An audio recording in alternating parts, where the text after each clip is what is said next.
Greetings, darlings. I am Cassandra George Sturgis. Welcome to my channel, Authentic Beauty, Handmade Dolls and Crafts. In today's video, I'm going to show you how to make feet for your cloth doll. Thank you so much for watching. The first thing you want to do is trace the doll's foot pattern onto your fabric, and then you are going to sew around the pattern. I lost the footage where I'm tracing the fabric, but I don't think that is rocket science. You can download my pattern at my Authentic Beauty magazine website, or you can go to my Jungle Beauty Goddess blog spot to find the pattern, and I'm also including a link at the very top of this video. You can click on it and download it. So once you have sewn around the foot pattern, as you see in the video, you will be cutting out the foot. Make sure that the stretchy part of your fabric is in the area where the toes are. That's very important.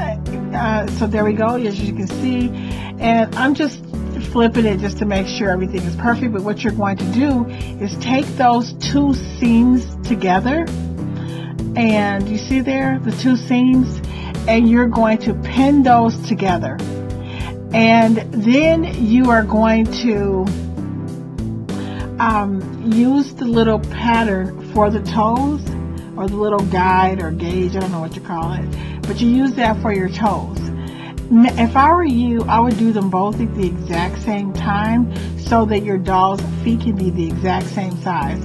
Because when I do one later and I come back, and then it's really hard to make sure their feet are the same size. And as you notice here in the video, one side is for the left foot and the other side is for the right foot. And because the toe is split from the big toe is split from the other toes, it's very important to not mix up the left and the right.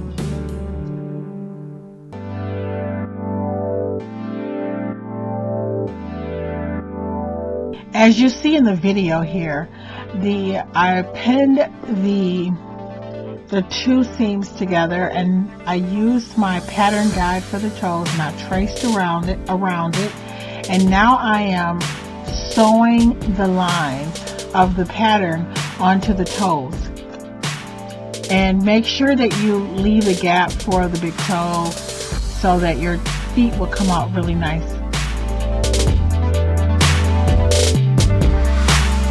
Once you sew around the pattern to create the doll's toes, you are going to go ahead and cut out the excess fabric, as I am doing in the video here. Once you cut off the excess fabric, you are going to flip the foot inside out on the right side, or the good side, and now you're going to prepare to sculpt the doll's toes.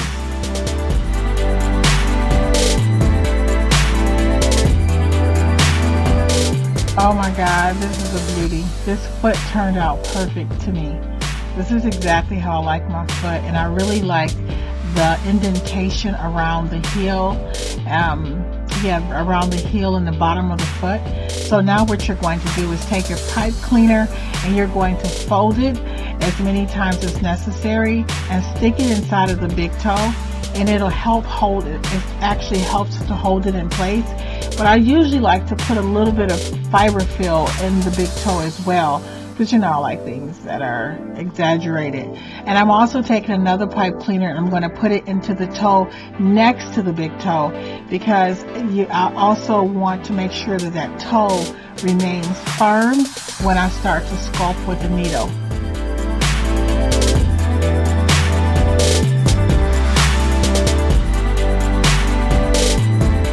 So once I put the pipe cleaners inside of the big toe and the toe next to the big toe, I go ahead and use my fiberfill, and I stuff it all the way to the bottom of the toes. As I've said in previous videos, I highly suggest Morning Glory or Mountain Mist. This fiberfill will allow you to fit into the small area of the toes, and it will be a nice firm fit.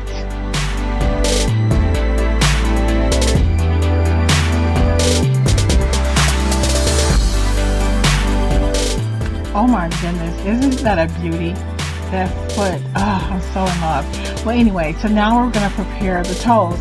So what I like to do is draw the line for the big toe and the baby toe first, and then fill in the line in the middle, so I can kind of even them out a little bit. And now what you're going to do is follow the markings with your needle and thread, and you're going to go up and down, and to sculpt the toes. Now I used a white pen because I wanted you guys to see for this tutorial, but in general I would never do that. Even with an erasable pen or chalk, I still wouldn't do it. I would usually use like a dark brown, the color of the doll's foot, something that wouldn't show up. But as you can see, I am taking the needle, I take it, I stick it to the top and then from the bottom and back and forth, and I pull it really tight, and I use a upholstery thread to sculpture the toes.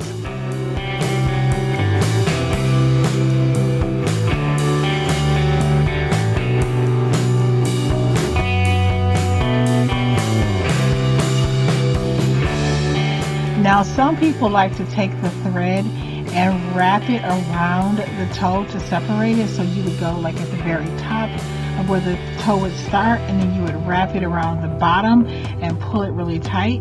And I think that for some people, I think it looked nice for some people, but to me it looks more like a paw. But it is, like, again, there is no right and wrong way to make a doll. When you make a doll, it should be a reflection of what you like, not me. So again, you can just take the thread and just take it around each toe, or you can do it this way.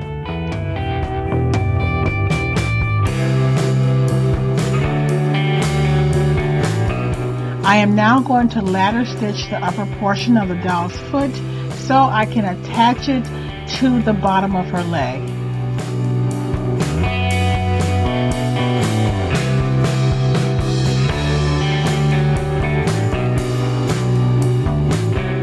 Unlike the other joints in the doll, like for her elbow and her thighs, and where her thighs meet with her knees, I have like these, I call them like prongs, or those little pointy areas in the pattern. But for the doll's foot, I didn't want those points because I felt like I didn't want a big gap where the foot,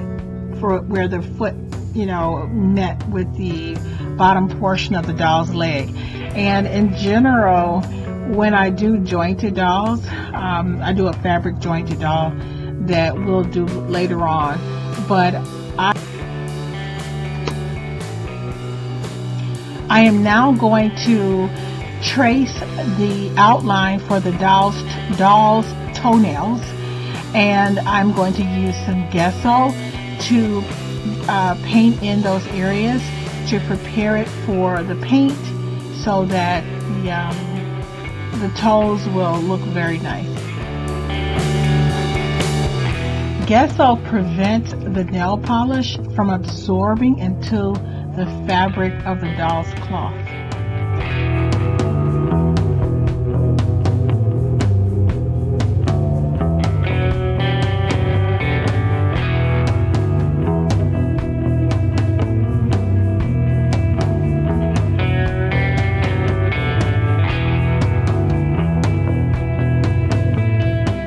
I think gesso dries really quickly depending on the size of the project, but I think I'll wait it for at least 3 or 4 hours. Usually when I am doing something to my cloth doll that requires drying time, I try to do it so that I can find time to do other things. So like when I'm waiting for the lashes to dry or the fingernails to dry, I always make sure I'm not going to be touching her for a while. And usually I let things dry overnight, even though I don't think that amount of drying time is necessary.